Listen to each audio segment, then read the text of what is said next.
dari kelompok 5 advokasi ingin menjelaskan polisi kami yang bertema pendidikan dengan judul tingginya angka putus sekolah di Surabaya, tuntutan masyarakat terhadap akses pendidikan. Perkenalkan, nama saya Vipta Diana Putri dengan NIM akhir 004. Saya Aulia Malina Desira Putri dengan NIM akhir 005. Saya Putri Kusnul Aisyah dengan NIM akhir 013. Saya Ica Rindi Ardika dengan NIM akhir 020. Selamat menonton! Putus sekolah masih menjadi perhatian penting di Indonesia sebagaimana yang tertera dalam pasal 31 ayat 1 UUD 1945 yang menyatakan bahwa setiap warga negara berhak mendapatkan pendidikan. Pendidikan juga berperan penting dalam mengurangi kemiskinan, meningkatkan produktivitas dan mendorong pembangunan daerah. Di Provinsi Jawa Timur, angka putus sekolah masih cukup tinggi. Berdasarkan data BPS pada tahun 2024, Kota Surabaya termasuk salah satu daerah dengan jumlah anak putus sekolah tertinggi di Jawa Timur dengan peringkat kelima. Kondisi ini sangat memprihatinkan karena Surabaya merupakan kota metropolitan dengan fasilitas pendidikan yang relatif lengkap. Tingginya angka putus sekolah menunjukkan bahwa masalah pendidikan bukan hanya soal ketersediaan sekolah, tapi juga dipengaruhi oleh faktor sosial dan juga ekonomi. Berdasarkan pendataan pada tahun 2024, penyebab utama di Surabaya adalah kondisi ekonomi keluarga.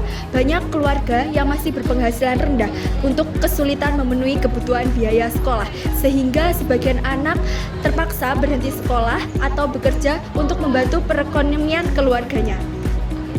Analisis stakeholder menunjukkan bahwa masyarakat di daerah terpencil memiliki kepentingan paling tinggi karena terdampak langsung oleh keterbatasan akses pendidikan, namun pengaruhnya rendah dalam pengambilan kebijakan. Sebaliknya, pemerintah pusat dan daerah memiliki kekuasaan besar dalam perumusan dan implementasi kebijakan, meskipun masih menghadapi kendala koordinasi, anggaran, dan prioritas pembangunan. Guru dan sekolah juga berkepentingan tinggi dalam kualitas pendidikan, tetapi pengaruhnya terbatas, dengan masalah utama berupa distribusi tenaga pendidik yang tidak merata dan keterbatasan fasilitas. Secara keseluruhan, terdapat ketimpangan antara kepentingan dan kekuasaan antar stakeholder. Karena itu diperlukan kolaborasi yang lebih kuat agar kebijakan tidak hanya top down, tetapi juga sesuai dengan kebutuhan nyata masyarakat guna mendorong pemerataan pendidikan. Dampak kebijakan penanganan putus sekolah terhadap stakeholder menunjukkan adanya keterkaitan antara pemerintah, masyarakat, lembaga pendidikan, dan sektor ekonomi dalam mendukung keberhasilan pembangunan sumber daya manusia. Kebijakan pendidikan yang memberikan bantuan biaya sekolah, beasiswa, serta peluasan akses pendidikan dapat membantu masyarakat, khususnya keluarga berpenghasilan rendah, agar anak dapat melanjutkan pendidikan. Bagi pemerintah, kebijakan ini menjadi bentuk tanggung jawab dalam menjamin hak pendidikan sekaligus meningkatkan kualitas sumber daya manusia daerah. Sementara itu, lembaga pendidikan dituntut untuk meningkatkan kualitas layanan dan menciptakan lingkungan belajar yang inklusif agar mampu menekankan angka putus sekolah. Dalam jangka panjang, kebijakan tersebut juga berdampak pada sektor ekonomi karena meningkatnya tingkat pendidikan masyarakat akan memperkuat daya asing tenaga kerja serta mendukung pembangunan daerah yang lebih berkelanjutan. Rekomendasi kebijakan. Yang pertama, penguatan partisipasi masyarakat dalam perencanaan dan evaluasi pendidikan di Kota Surabaya. Pemerintah perlu melibatkan masyarakat melalui forum kelurahan agar berperan dalam perencanaan, pelaksanaan, dan evaluasi pendidikan. Hal ini penting karena masyarakat memahami kebutuhan nyata di lapangan sehingga kebijakan lebih tepat sasaran dan koordinasi antar pihak meningkat.